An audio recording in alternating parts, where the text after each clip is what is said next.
How Tinubu and Sowore and Professor Wole Soyinka garnered masses from the southwest to protest against Jonathan. But why are they still afraid now they are in the helm of affairs and Nigerians are dissatisfied with their government? Why are they afraid of Nigerians going to the streets? They say that who kills by the sword will always be afraid of the sword. You get my point? Who kills with a sword would not like a sword to be passed around him because he knows the harm and danger a sword can wield. Tinubu came into power today through a revolution protest. That's what he called it revolution. He was the major financier of the occupied Nigeria. He also went to Katsina. He riled up the people. He was a major instigator when it comes to protest. He learned this from Abiola. He mastered the art of destabilizing the government. In fact, he had the people like Professor Shibanjo, Nasir El-Rufai, who were declaring statements like, we will form a parallel government if APC does not win the election of 2015. It is still there on China's media. So these are people who understand that protest can destabilize no matter how powerful you are as a president. A protest. So they are trying everything possible to criminalize a protest now.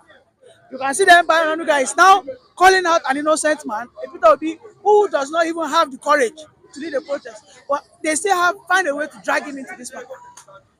Because they know if they speak about Peter Obi, majority of his supporters, who by the way are Nigerians, will pull out. And of course, the protest will lose its weight. And they know that protest is the only language they understand. So they are trying to criminalize it. You can see they are picking up people in Kano State, in Lagos State. The other day, the first person they picked up was in Bauchi. Yesterday, they picked someone, or 2 days ago, they picked someone in Kano State because he was spitting out end bad governance. Instead of these people to face the issues, no, they are tyrants. These are democratic tyrants. They call it what? Civic coup. That was what happened in 2023. And these people are on seat today to be tyrannical above the Nigerian people. Does it mean that the Nigerian people are less Nigerian now? Just because an Igbo man wants to protest doesn't make him a less Nigerian.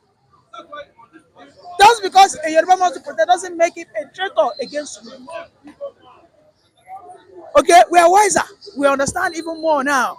And everything Bayo Ononuga is trying to do, trying to instigate that hate that is not there. We Igbos and Yoruba, we love ourselves, we drink together, we prepare soup together. We look at, I will say an Igbo man restaurant, in fact, my best meal is an Igbo meal. If I say Yoruba dish na amala joint and I see Ofuaku or I see Ofe Salad, I'll go to Ofe Salad joint and eat and I'll pay my money. So no matter the seed of confusion they try to show, it is not going to work because Nigerians have been united by hunger that was foisted on us by this failing president Tinubu. Well, Nigerians are united by this hunger. Now, do you think their intimidations and on the people and picking up, rounding up some people can deter the people from going to the streets? No. It's not going to work. Listen. The scale that we have on our island has been taken off. We are now more educated and more enlightened. We can see through them now. We know where they are going. Is it the bigotry that will put food on my table? Eh? Is it, the people that were shouting on your mandate, most of them now are starving almost to death. They are not standing on the mandate because there's no strength to stand. Their leg now is shaking. They don't stand tired. They are now fainting.